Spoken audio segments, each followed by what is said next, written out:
ഇന്ന് നമുക്ക് അറബിയിലെ 10ാമത്തെ അക്ഷരം നോക്കാം. റാ. റാ. നമ്മൾ മലയാളത്തിൽ റാ എന്ന് പറയുന്ന ആ ശബ്ദമാണ് ഏകദേശം റാ. റായിനോട് അലിഫ് ചേർക്കുമ്പം റാ, റായിനോട് യാ ചേർക്കുമ്പം രീ, വാവ് ചേർക്കുമ്പോൾ ദു. ഇനി നമുക്ക് ഈ റാ മറ്റക്ഷരങ്ങളോട് ചേർത്ത് എഴുതാൻ നോക്കാം. റായിനോട് മറ്റക്ഷരങ്ങൾ ചേർത്തെഴുതും, അതായത് മറ്റക്ഷരത്തോട് റാ ചേർത്തെഴുതും, റായിനോട് മറ്റക്ഷരം ചേർത്തെഴുതില്ല. ആദ്യത്തെ ഉദാഹരണം നോക്ക്. ബാ പ്ലസ് റാ. ബായിനോട് റാ ചേർത്ത് എഴുതിയിരിക്കുന്നതാണ് ആദ്യത്തെ വരിയിൽ, കണ്ടോ എഴുതിയിരിക്കുന്നത്.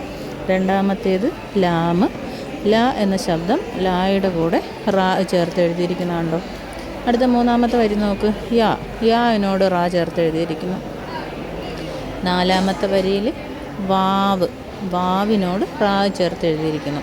പക്ഷേ വാവ് എന്ന അക്ഷരത്തോട് മറ്റൊരക്ഷരവും ചേർത്ത് എഴുതില്ല എന്ന് നമ്മൾ മുന്നേ പഠിച്ചു കഴിഞ്ഞു.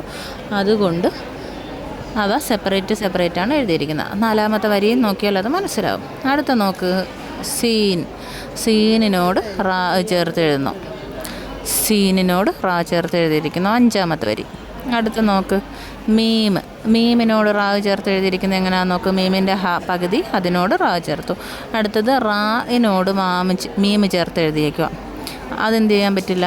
റായിനോട് മറ്റക്ഷരം റാ കഴിഞ്ഞ് എഴുതാൻ പറ്റില്ല എന്ന് പറഞ്ഞില്ലേ, അതുകൊണ്ട് അത് രണ്ടും സെപ്പറേറ്റ് ആയിട്ട് തന്നെ എഴുതും. അടുത്തത് ആയിൻ. ആയിനോട് റാ ചേർത്ത് എഴുതിയിരിക്കുന്നുണ്ടോ. അയിനിൻ്റെ പകുതി അതിനോട് റാ.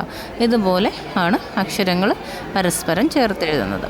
അപ്പം അലിഫ്, വാവ്, ദാല്, റാല്, റാ, സാ. ഇത്ര അക്ഷരങ്ങളോട് മറ്റക്ഷരം ചേർത്ത് എഴുതില്ല എന്ന് നമ്മൾ പറഞ്ഞിരുന്നു. അതാണ് ഇവിടെ റായിനോട് ചേർത്ത് എഴുതാൻ പറ്റില്ല, പക്ഷേ റാ മറ്റക്ഷരത്തോട് ചേർത്ത് എഴുതിയിരിക്കണം. അതിന് കുറച്ച് ഉദാഹരണങ്ങളാണ് ഈ കാണിച്ചിരിക്കുന്നത്. ഇനി നിങ്ങൾ സ്വയം എഴുതി നോക്കുക, എഴുതി മനസ്സിലാക്കുക. ഓക്കെ. ഇവിടെ നോക്കി ആദ്യത്തെ വരിയിലെ ബാവും റാവും കൂടെ ചേർത്ത് എഴുതിയിരിക്കണം. അപ്പം ബാവും റാവും കൂടി ചേർത്ത് എഴുതിയിരിക്കുമ്പോൾ അതിനോട് നമുക്ക് വേറൊരു അക്ഷരവും കൂടി ചേർത്ത് എഴുതണമെങ്കിൽ റായിനോട് ചേർത്ത് എഴുതാൻ കഴിയില്ല. അപ്പോഴും നമ്മളത് എന്ത് ചെയ്യും, വിട്ടെഴുതും. ഇപ്പോൾ ഉദാഹരണത്തിന് ബർദുൻ, തണുപ്പെന്ന് എഴുതുന്നത്. അപ്പം റാ കഴിഞ്ഞ് ദാലെഴുതുമ്പോൾ ഇതിലോട്ട് ചേർത്ത് എഴുതാൻ കഴിയില്ല. അതുപോലെ നമ്മൾ ലാമിനോട് റാ ചേർത്ത് എഴുതിയിരിക്കുന്നു രണ്ടാമത്തെ വരിയിൽ. അത് കഴിഞ്ഞ് അക്ഷരം കൂടി അതിൽ ചേർത്ത് എഴുതാൻ കഴിയില്ല, സെപ്പറേറ്റ് ആയിട്ട് എഴുതാൻ പറ്റും. കാരണം റായിനോട് മറ്റൊന്നും ചേർത്ത് എഴുതില്ല, റാ കഴിഞ്ഞ് എഴുതത്തില്ല എന്നാണ്. അടുത്ത യാ അതുപോലെ തന്നെ. മനസ്സിലായില്ലേ. ഇനി നമ്മൾ സ്വയം അക്ഷരങ്ങൾ പ്രാക്ടീസ് ചെയ്യുക. പിന്നെ റായിന് മുകളിൽ ഫത്തഹ് ഇടുമ്പോൾ ഷോട്ടിൻ്റെ ചിഹ്നം കൊടുക്കുമ്പം റാ, അടിയിൽ കിസർ ഇടുമ്പോൾ റീ, ലമ്മ് മുകളിലിടും